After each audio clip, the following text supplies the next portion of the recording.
Price the Lord. கர்த்தருடைய பரிசுத்த நாமத்து மகிமை. ஆண்டவராகிய இயேசு கிறிஸ்துவின் நாமத்தினால் உங்களை யாவரும் அன்போடு வாழ்த்துகிறேன். வார்த்தையில் ஜீவனுள்ளவரே, எங்களுடைய செய்தி வழியை உங்களை சந்திப்பதில் சந்தோஷம்.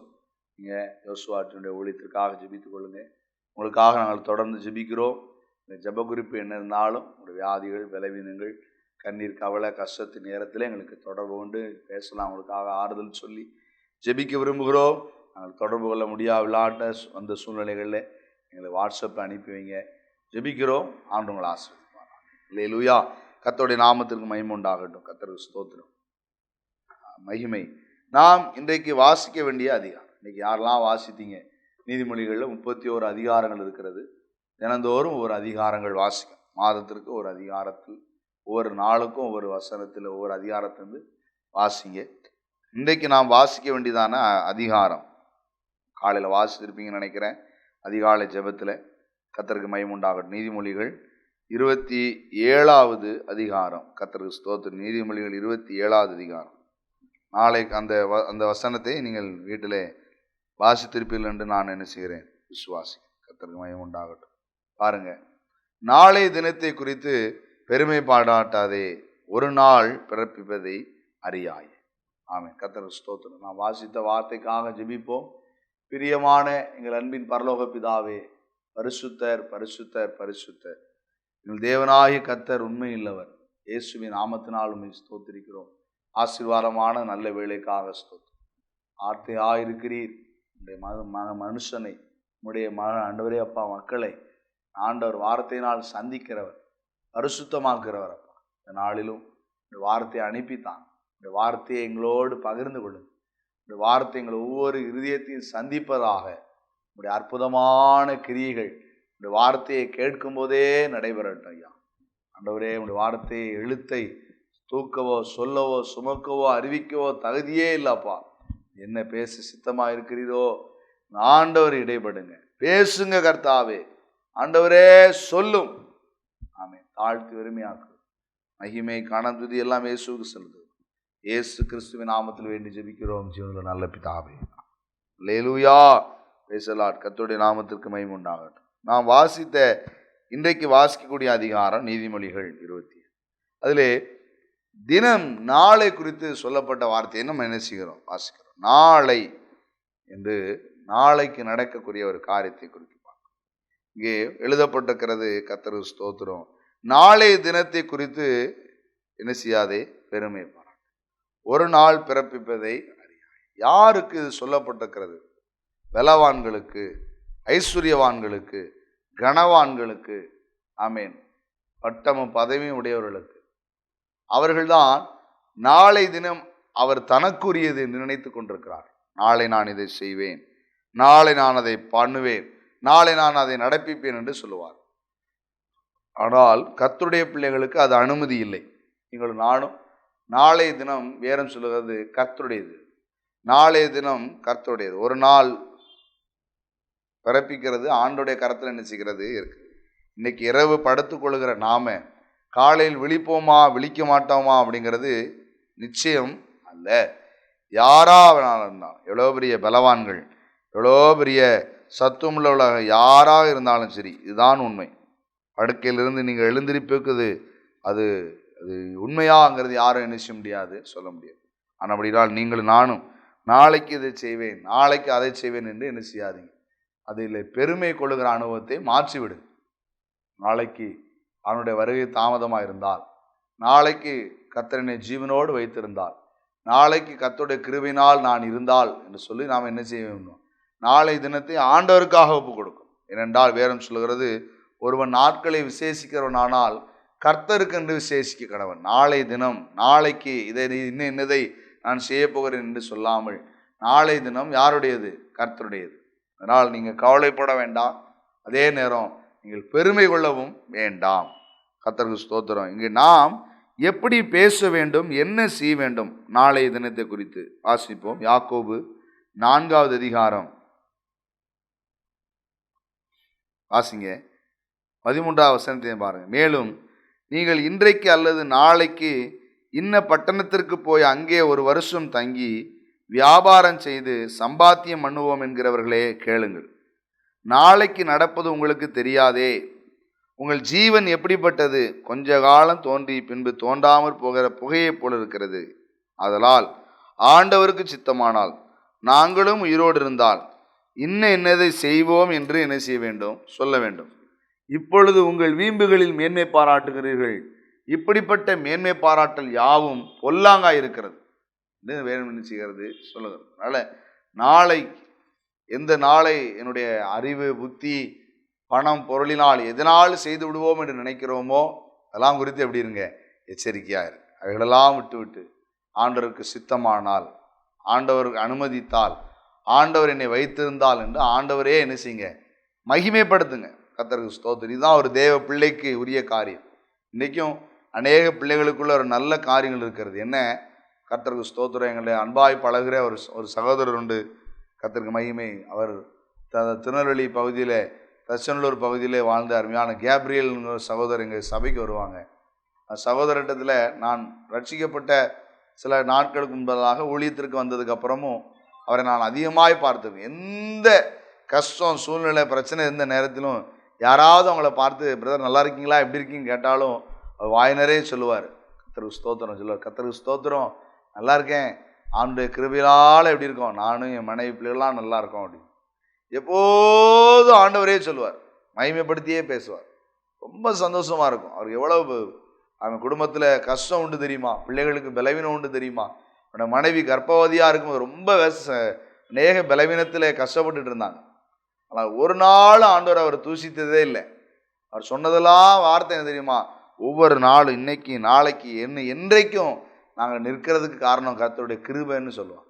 நாளை தினத்தை குறித்து பெருமை பாராட்டாதபடி நாம் என்ன செய்யணும்? அவருடைய கிருபையினால் நிலைநிற்கணும். தான் முதல் பெயர்சபா முதற்கொண்டு இருக்கிற சமஸ்த இஸ்ரவேலுக்கு ராஜாவாக இருந்த தாவீது சொன்னான், நான் நிற்பதும் நிர்மூலமாகாமல் நிற்பதும் கர்த்தருடைய கிருபை. அதனால் அடுத்த நாளை தினத்தை குறித்து நான் பொருள் சம்பாதிப்பேன், பட்டம் பதவி உடையவனாக இருப்பேன், நான் உயர்வை அடைவேன், யானைக்கு ஒரு காலம் வந்தால் பூனைக்கு ஒரு காலம் வரும், எப்படிலாம் என்ன செய்யக்கூடாது? அவன் நம்முடைய காரியத்தை பெருமையாக உண்டாக்குற விதமாய் செயல்படாமல், பிறரை வேதனைப்படுத்துகிற விதமாய் செயல்படாமல் நாம் கர்த்தருக்கு பிரியமாக என்ன செய்ய வேண்டும் இருக்கும். நாளை தினத்தை குறித்து பெருமை நமக்குள்ளே என்ன செய்யக்கூடாது? வரக்கூடாது. கர்த்தருக்கு ஸ்தோத்திரம், கர்த்தருக்கு மகிமையுண்டாகும். இங்கே எழுதப்பட்டிருக்கிறது, கர்த்தருடைய பிள்ளைகள் எப்போது என்ன பேச வேண்டுமா பாருங்க. ஆண்டவருக்கு சித்தமானால் நாங்களும் உயிரோடு இருந்தால் என்னதை செய்வோம் என்று என்ன செய்ய வேண்டும்? சொல்ல வேண்டும். ஆண்டவருக்கு சித்தமானால் அப்போ நமக்குள்ளே இருக்கிற பெருமை என்ன செஞ்சு போகும்? இல்லாமல். நீங்களும் நானும் செய்யக்கூடிய காரியங்கள் அனைத்தும் நான் என்று இல்லாமல் தேவனுக்கு சித்தமானபடி என்ன செய்ய வேண்டும் இருக்கும். நாளைக்கு என்ன செய்ய போகிறோம்? எல்லாரும் சொல்லுவாங்க, இதை செஞ்சிருங்க, அதை செஞ்சிருங்க, அப்படி செஞ்சிருங்க. ஆமாம், எல்லாரும் கண்ணு முன்னாலையும் அப்படின்னு சொல்லி என்ன செய்வாங்க? சொல்லுவாங்க. ஆனால் நீங்களோ, ஆண்டவரே உமக்கு சித்தமானது நீங்கள் என்ன செய்யுங்க? வானங்கள் கர்த்தருடையவைகள், பூமியோ கர்த்தர் என்ன செய்தார்? மனுபுத்திரருக்கு கொடுத்தார். ஆமென், ஆமென், ஆமாம். கர்த்தருக்கு மகிமை உண்டாகட்டும். வானமும், அதாவது பூமியும் அது நிறைவும் யாருடையது? கர்த்தருடையது என்று வேதம் சொல்லுகிறது. அதனால் அந்த பூமியில் என்ன செய்யணும் அப்படிங்கிறது யாரிடத்தில் இருக்கிறது? ஆண்டோடத்தில் இருக்கிறது. உங்களுடைய தெய்வம் எங்கே என்று புறஜாதியில் சொல்வானேன், இந்த தேவன் பரலோகத்தில் இருக்கிறார். பரலோகத்தில் இருக்கிற அந்த பூமியில் அவருக்கு சித்தமானதெல்லாம் என்ன செய்வாராம்? செய்வார். அதனால் நீங்களும் நானும் அவருடைய சித்தத்துக்கு ஒப்பு கொடுத்துடணும். இல்லையானால் நாம் பெருமை உள்ளவர்களாக என்ன செஞ்சு விடுவோம்? மாறி தேவ சித்தம் நமக்குள்ளே ஒப்பு கொடுக்கும். தேவ சித்தம் நமக்குள்ளே நிறைவேறும். தேவ சித்தம் நம்முடைய தனிப்பட்ட வாழ்க்கையில், நம்ம குடும்பத்தில், நம்ம ஊழியத்தில், நம்ம சபையில் எல்லாம் தேவ சித்தம் நிறைவேறும். ஆண்டவரே ஒப்பு வச்சுட்டு, ஆண்டவரே ஒப்பு கொடுத்துட்டு, ஆண்டவரே உங்கள் சித்தம் மட்டும் என்ன செய்யட்டும்? நிறைவேறட்டும். ஒப்பு கொடுத்துருங்க. நாம் வழக்காட வேண்டாம், நாம் யுத்தம் பண்ண வேண்டாம், நாம் திட்டம் போட வேண்டாம், நாம் செய்ய வேண்டாம், நாம் தலையை கொடுக்க வேண்டாம். எல்லாத்தையும் யார் பார்த்துக்கிடுவாங்க? ஆண்டவர் பார்த்து, உங்கள் சித்தம்ப்பா, உங்கள் சித்தத்தை செய்கிறதுக்கு நான் என்ன செய்கிறேன்? ஒப்பு கொடுக்குறேன்னு சொல்லி ஒப்பு கொடுத்துருங்க. அவருக்கு சித்தமானபடி கர்த்தர் என்ன செய்வார்? நடத்துவார். பூர்வ பாதையிலே நம்ம நடக்க வேண்டும் என்று வேதம் சொல்லுகிறது. பூர்வ பாதையில் அதில் சொல்லப்பட்டிருக்கிறது, நல்ல வழிகளை கேட்டு அதில் என்ன செய்யுங்கள்? நடவுங்கள். ஆமென், ஆமென். கர்த்தருக்கு ஸ்தோத்திரம். என்றால் துன்மார்க்கங்கள் நமக்குள் வந்து விடாதபடி ஆண்டோடைய சித்தமே நமக்குள்ளே வர வேண்டும். வேதத்தில் ஒரு மனுஷனை குறித்து எழுதப்பட்டிருக்கிறது, அவன் நாளை தினத்தை குறித்து என்ன செய்தானா? பெருமை பாராட்டினான். எப்பொழுது தெரியுமா? அவன் ஆசீர்வதிக்கப்பட்டிருக்கு. ஒரு ஒரு ஒரு ஒரு ஐஸ்வர்யவான், அவனுடைய வயல் நிலம் ஏராளமாய் விளைந்திருந்தது. அதை குறித்து சுவிசேஷத்தில் எழுதப்பட்டிருக்கிறது. அவன் ஏராளமாய் விளைந்திருக்கிறது அவன் அறுத்து கொண்டு வந்து தன் களஞ்சியத்தில் சேர்க்கிறான். கவனிங்க, அவன் சேர்க்கும் போது வேதத்தில் எழுதப்பட்டிருக்கிறது, அவன் போதும் என்று என்ன செய்யவில்லை, நினைக்கவில்லை. அவன் சொன்னானா, இன்னும் இன்னும் இன்னும் என்று சொல்லி என்ன செய்தான். இதற்கு காரணம் என்னன்னு கேட்டா, போதும் என்கிறது இல்லை, சித்தமானது, ஆண்டவருக்கு பிரியமானது இல்லை. ஆமென். போதும் என்கிற மனதோடு கூடிய தேவ பக்தியை மிகுந்த ஆதாயம். ஆண்டோடைய பிள்ளைகளாக இருக்கிற நீங்க தேவ சுத்தத்துக்கு ஒப்பு கொடுங்க. ஆண்டவரே போதும்ப்பா, எல்லாம் நீங்க என்ன செய்து கொள்ளுங்க. பார்த்து கர்த்தருக்கு மகிமை உண்டாகட்டும். ஒப்பு கொடுத்து பாருங்க. ஆண்டவர் உங்களுக்கு தந்தது போதுன்னு சொல்லுங்க. ஆண்டவர் எனக்கு தந்தது போதுன்னு ஒப்பு கொடுங்க. ஆமாம், வீடு தந்திருக்கிறாரா, போதும். இல்லை மனைவி தந்திருக்கிறாங்களா, இல்லை புருஷனை தந்திருக்கிறாங்க, இல்லை பிள்ளைகளை தந்திருக்கிறாங்களா, இல்லை அப்படி இருக்கலையே, இப்படி இருக்கலையே, இந்த மாதிரி வீடு இல்லையே, இந்த மாதிரி கார் இல்லையே, இந்த மாதிரி புருஷன் இல்லையே, இந்த மாதிரி மனைவி இல்லையே, இந்த மாதிரி பிள்ளைகள் இல்லையே, நம்ம அப்படின்னு என்ன செய்யக்கூடாது. இதுதான் ஆண்டவருக்கு சித்தம். இந்த வீடு தான் ஆண்டவருக்கு, இந்த மனைவி தான் ஆண்டவருக்கு சித்தம், இந்த புருஷன் தான் ஆண்டவருக்கு சித்தம், இந்த பிள்ளை தான் ஆண்டவருக்கு சித்தம். புரிந்து கொள்ளுங்க, இது தேவ சித்தம், இது தேவனுக்கு பிரியமானது, இது தேவனுக்கு உகந்தது. ஆமென். கர்த்தருக்கு நீங்க ஒப்பு கொடுத்து பாருங்க. நிச்சயமாய் கர்த்தருடைய வாழ்க்கையில ஒரு குறைவே நிச்சய விட மாட்டார், வரவிடவே மாட்டார். கர்த்தருக்கு ஸ்தோத்திரம். கர்த்தர் மகிமை உண்டாகட்டும். வார்த்தை கேட்க, அம்மா ஐயா, இன்னைக்கு ஆண்டவர் உங்களிடத்தில் பிரியம் கொள்ள விரும்புகிறார். ஏனென்றால் பெருமை உங்களுக்குள் வந்து விடவே கூடாது. பெருமை உங்களுக்குள் வராதபடி எச்சரிக்கையா இருங்க. இவன் என்ன செய்தான், இவன் வயல் நிலம் ஏராளமாய் விளைந்தது.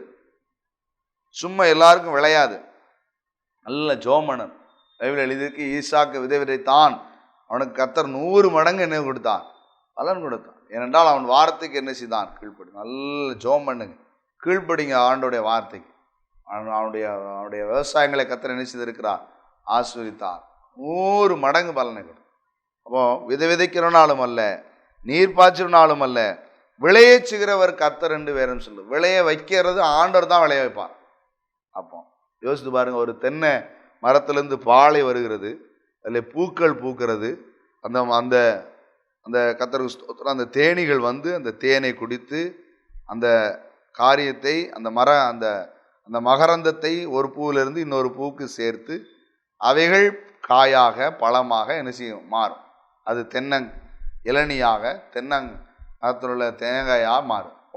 ஒரு பாலில் இருக்கிற எத்தனையோ பூவில் எந்த பூ காய்க்கும் யோசித்து பாருங்க. ஆனால் இத்தனை காய்க்கணுங்கிறது யாரும் முடிவு பண்ண முடியும். நெல் மணிகள் அதில் பூக்கிறது, கோதுமை கதிர்களில் பூக்கிறது, கொய்யாப்பழம் எல்லாத்துலேயும் பூ எவ்வளோ பூக்குது யோசித்து பாருங்க. ஆனால் காய்கள் ஒரு சிலர் தான். இப்போ விளைய செய்கிறவரோ கர்த்தர் எத்தனைங்கிறது. அப்போ ஆண்டவர் தான் விளைய செய்யணும். அப்படி இருக்கும்போது இந்த மனுஷனுக்கு ஏராளமாக விளைஞ்சிருக்கான். ஆண்டவர் தானே ஆசீர்வதிச்சிருக்கிறாரு, ஏராளமாக விளைஞ்சிருக்கு. எதுக்காக யோசித்து பாருங்க.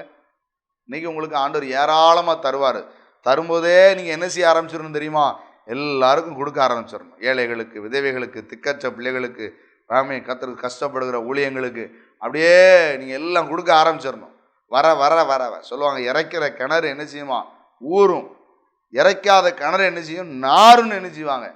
நல்ல எடுக்க எடுக்க எடுக்க எடுக்க கொடுக்க கொடுக்க எடுக்க எடுக்க எடுத்து எடுத்து கொடுத்துக்கிட்டே இருங்க.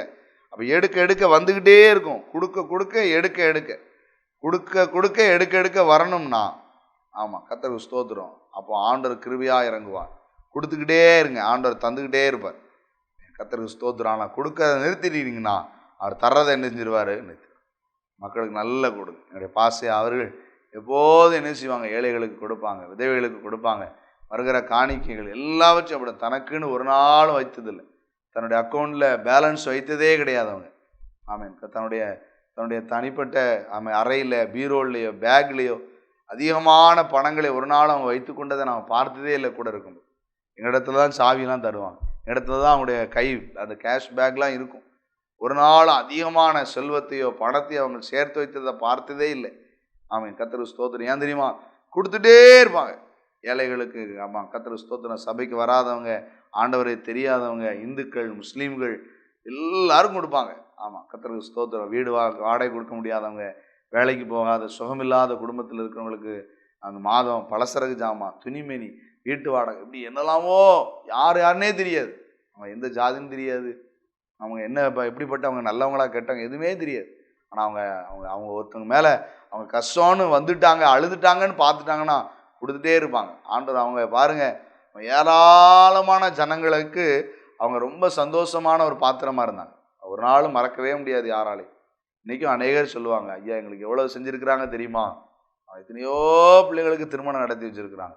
ஊழியத்துக்காக கொடுத்த இடங்கள், பெரிய பெரிய இடங்களெல்லாம் விற்று அந்த பிள்ளைகளுக்கு திருமணம் பண்ணி வைத்து ஒரு நாளும் தனக்குன்னு வைத்ததே இல்லை. கர்த்தருக்கு ஸ்தோத்திரம். அதனால் அவங்க அவங்க கொடுக்க எடுக்க வந்துக்கிட்டே இருந்தது. ஆமாம், கர்த்தருக்கு ஸ்தோத்திரம். அதனால் நல்லா கொடுக்கணும். ஆமாம், எங்களுக்கெல்லாம் அதான் கற்று தந்துட்டு போனாங்க. ஆமாம், கர்த்தருக்கு மகிமை உண்டாகட்டும். சேர்த்து வைக்கக்கூடாது. சேர்த்து வச்சிங்கன்னா இங்கே பூமியில் பூச்சியாவது துருவாவது வந்து என்ன செய்யும், அதை எடுத்துரும். ஒரு பொக்கிஷங்களெல்லாம் பரலோகத்தான் சேர்த்து வைக்கும். அதனால் அதுவும் முக்கியமாக சொல்லுவாங்க, ஊழியக்காரங்க சேர்த்து வைக்கக்கூடாதுன்னு சொல்லுவாங்க. ஆமாம், அதுவும் இப்போ விசுவாசிகள் என்ன செய்யலாம், பிள்ளைகளுக்கு சேர்த்து வைக்கலாம். பேரம்பேத்திகளுக்கு இல்லை, பிள்ளைகளுக்கு சேர்த்து வைக்கலாம்.